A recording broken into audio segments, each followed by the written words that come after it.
In this video, we are going to look at some examples of the forward converter for the learning of the analysis and the design. So let's look at this one. The forward converter has the following parameters. Input voltage is 48 volt, resistance is 10 ohm, inductance is 0.4 millihenry, magnetizing inductance is 5 millihenry, capacitance is 100 microfarad, switching frequency is 35 kHz, the turn ratio is 1.5, from first winding to the second winding and from first winding to third winding it is 1, and the duty cycle is 0.4. So we need to determine the output voltage, maximum and minimum current in the inductor and the output voltage ripple, and then we need to determine the peak current in the transformer primary winding, and we will be verifying that the magnetizing current is reset to 0 or not with these parameters at the start of each switching period, and we will assume that all components are ideal. Okay, so we have discussed it in the last lecture in detail. If I go back and look at the circuit diagram for this converter, that is this one. Now the parameters are given to us. The value of this inductance, capacitance, load resistance, the switching frequency over here, and the turn ratio of these windings. These are given to us, and we want to analyze this circuit, and we will be seeing that either the core is being reset or not. Okay, so now coming back to the example, first of all, the output voltage can be calculated with the help of the transfer function of your forward converter, that is this one, 48.4 duty cycle, the turn ratio, so 12.8 volt will be the output. So average current in the inductor will be same as that of your load current. So IL will be equal to V0 by R. So V0 is 12.8 divided by R, that is 10 ohm. So the load current is 1.28, and same will be the current in your inductor of the buck converter side, not the magnetizing inductor. Now change in current will be determined using the expression we derived earlier. Delta I will be equal to V0 into 1 minus D divided by L into F. So 0.55 ampere is the change in the current. Now what will be the average current? Now if I sketch the waveform, let's sketch it over here, the inductor current waveform. So when we are going to turn on the switch, the current will be increasing up to this interval, up to this time, that is dt, where d is the duty cycle, and when we are going to turn off our switch, now the current is going to decay and finally it will reach to same value from where it started at time t is equal to 0. So this is IL minimum and this one is IL maximum, inductor current. Now the average value will be at the center of this one. This is IL, and that will be equal to your load current. Why? Because if I go back and look at this circuit, I can explain you again. This one, the current in this loop, the current of the inductor will pass through the capacitor, high frequency current, and the low frequency current will take this loop when your switch is in the on state. And when your switch is in the off state, the high frequency current will take this path and the low frequency current will take this path. So average current will go through your resistance, the high frequency current will pass through your capacitor. So load average current is your inductor average current, right? So inductor average current will be equal to your load average current. So that is shown over here. So how you can find out the maximum current of your inductor? If you know the average current, average load current, and then you calculate the change in the inductor current delta IL, and you divide it by 2. So this will be equal to IL, that is the average current, plus delta IL by 2, and this minimum current will be equal to IL minus delta IL by 2. So you can calculate the maximum current and the minimum current of your inductor like this. So now coming back to the point, we calculated the load voltage, then we have seen the average current in the inductor, and delta I is calculated. Now as we discussed with the waveform, the maximum inductor current will be equal to average load current plus delta IL by 2, so that will be 1.56, and the minimum current will be equal to IL plus delta IL by 2, sorry, this will be minus. So 12.8 minus 0.55 by 2, so it is 1.01. Okay. Now let's look at the current in the magnetizing inductance. So as ILM starts from 0, delta ILM is the maximum or the peak magnetizing current. So if I look at the waveform of the ILM, the current in the magnetizing inductance that we discussed in the last video, it is like this. Right, so this is the maximum current, ILM maximum value, and the minimum value is 0, because we are resetting the coil, resetting the core in the forward converter with the help of the diode D3, as we discussed in the last video. Okay, so the expression for delta ILM that was derived, that is this one. So now putting up the values, you will get this one equal to 0.11 ampere. So now the peak current in the transformer primary winding will be equal to the current because of the secondary winding, or the inductor current referred back to the primary side, and because of the magnetizing inductance. So we have calculated both of them, 1.56, that is this one, the maximum inductor current referred back to the primary side, so with this turn ratio, and the maximum magnetizing current, that is 0.11. So total current is 1.15 ampere, that will be there in your primary winding maximum current. Now as we discussed in the last video, the time for magnetizing current to return to 0 after the switch is opened is determined with the help of this equation. So 11.4 microseconds are required if you use the values from this example. So the time at which the current ILM reaches to 0 will be calculated by this equation, T naught is equal to dt plus delta Tx. So I am going to sketch that current over here.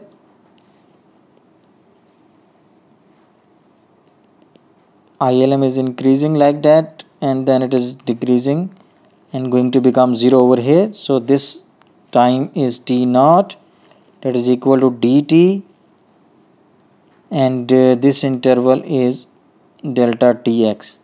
So T naught is equal to dt plus delta Tx. So we have derived expression in detail. So using those expressions, we can calculate the time T naught, that comes out to be 22.8 microsecond. And if you look at the switching frequency is 35 kilohertz in this case. So for that the time comes out to be 28.6 microsecond, and this T naught, as we have calculated above, is 22.8 microsecond. So it means your transformer core is being reset properly, right? Okay, now let's look At this design example, we are supposed to design a forward converter such that output voltage is 5 volt and the input voltage is 170 volt. Output current is 5 ampere. Output voltage ripple must not exceed 1%. Choose the transformer turn ratio, duty ratio and switching frequency. Choose inductance such that the current is continuous and the include ESR, equivalent series resistance of the capacitor, by considering RC is equal to 10 raised to the power minus 5 per value of the capacitance. Okay, now let's suppose that N1 by N3 is equal to 1. So this will result in the maximum duty cycle ratio of 0.5. And we arbitrarily suppose that D is equal to 0.35. So with this, if we calculate N1 by N2 using the expressions that we have already derived, so it comes out to be 11.9. So let's consider it equal to 12, rounding it off. So with this turn ratio now, let's recalculate the D. The D is equal to V naught by Vg into N1 by N2 using the transfer function of our forward converter. So the plugging in the values, you will get D equal to 0.353. So this is the exact duty cycle at which we will be operating, and to relate input and output we need to have the turn ratio of 12 from winding 1 to the winding 2. So let's suppose that the switching frequency is 300 kHz and the output current is 5 ampere, and we randomly select that 40% current ripple is allowed. You can take it according to your requirement. I am just assuming it to be 40%. So if it is 40%, so I can write delta IL is equal to 0.4 into IL. So now using the expression of the inductance from our previous lecture, we can write this one in terms of frequency and considering delta IL equal to 0.4 into IL. Now plugging in the values in this expression, V naught is 5, D is 0.353, IL is 5, frequency is 300 kHz, so we can calculate the required inductance, that is 5.39 microhenry. And the closest standard value is 5.6 microhenry, so we will be selecting this one. There will be a very small effect. Now let's look at the output voltage ripple. 1% variation is required, so delta V naught is 0.01 of 5 volts, so it means 0.05 volt variation can be there at the output. So delta V naught, that is equal to delta VESR, equivalent series resistance of your capacitor, that is given as delta IC into RC. So delta IC is 2 ampere. Why? Because we have considered 40% variation and our current is 5 ampere, so 40% of this one will be 2 ampere, so that's why we have considered 2 ampere over here. So this current into RC, that should be equal to 0.05 volt. So from here we can find out RC, that is equal to 0.025 ohm or 25 milli ohm. So the capacitor should have 25 milli ohm or lower ESR. So using the given RC, that is 10 raised to the power minus 5 per unit of the capacitance. So C can be calculated as 10 raised to the power minus 5 divided by RC. So that comes out to be 400 microfarad. So closest standard value is 470 microfarad. So we should use that capacitor. So this example gives you an idea that how we can design the circuit components, the inductor and the capacitor on the output side of your forward converter, and how we can select the turn ratio. Okay. Now let's look at another example. Input voltage is 50 volt. This is the number of turns in all of these windings, magnetizing inductance, switching frequency, resistance, inductance and the capacitance. Now explain why the range of the duty cycle is limited by a maximum duty cycle. So the time at which the magnetizing current reaches to 0 is determined with the help of this one, and using the values we can write it like that. And this must be less than t, the total time period. So using the values we can write it like this, simplifying it is like this, and rearranging we will get this expression. So 10 ratio n3 by n1 places an upper bound on the duty cycle ratio, right? Our duty cycle should be less than this value. So over here n3 by n1 is important. This will apply the limit. What should be our duty cycle? So now if we calculate it for this example, this comes out to be 0.5, because n3 over n1 will be equal to 1 as all the turns are equal. So as all the turns are equal, for that the maximum duty cycle is 0.5. So n3 over n1 is important because it limits the duty cycle. Maximum duty cycle we can apply in our circuit, by which we can control our switch. Next is the calculate the minimum duty cycle for which the current of the inductor is continuous. So the current for the inductor L is given as the minimum current equation, and delta IL is given by this equation. Please refer to the last video. So for continuous operation, this minimum current should be greater than 0, the minimum current of your inductor. So it means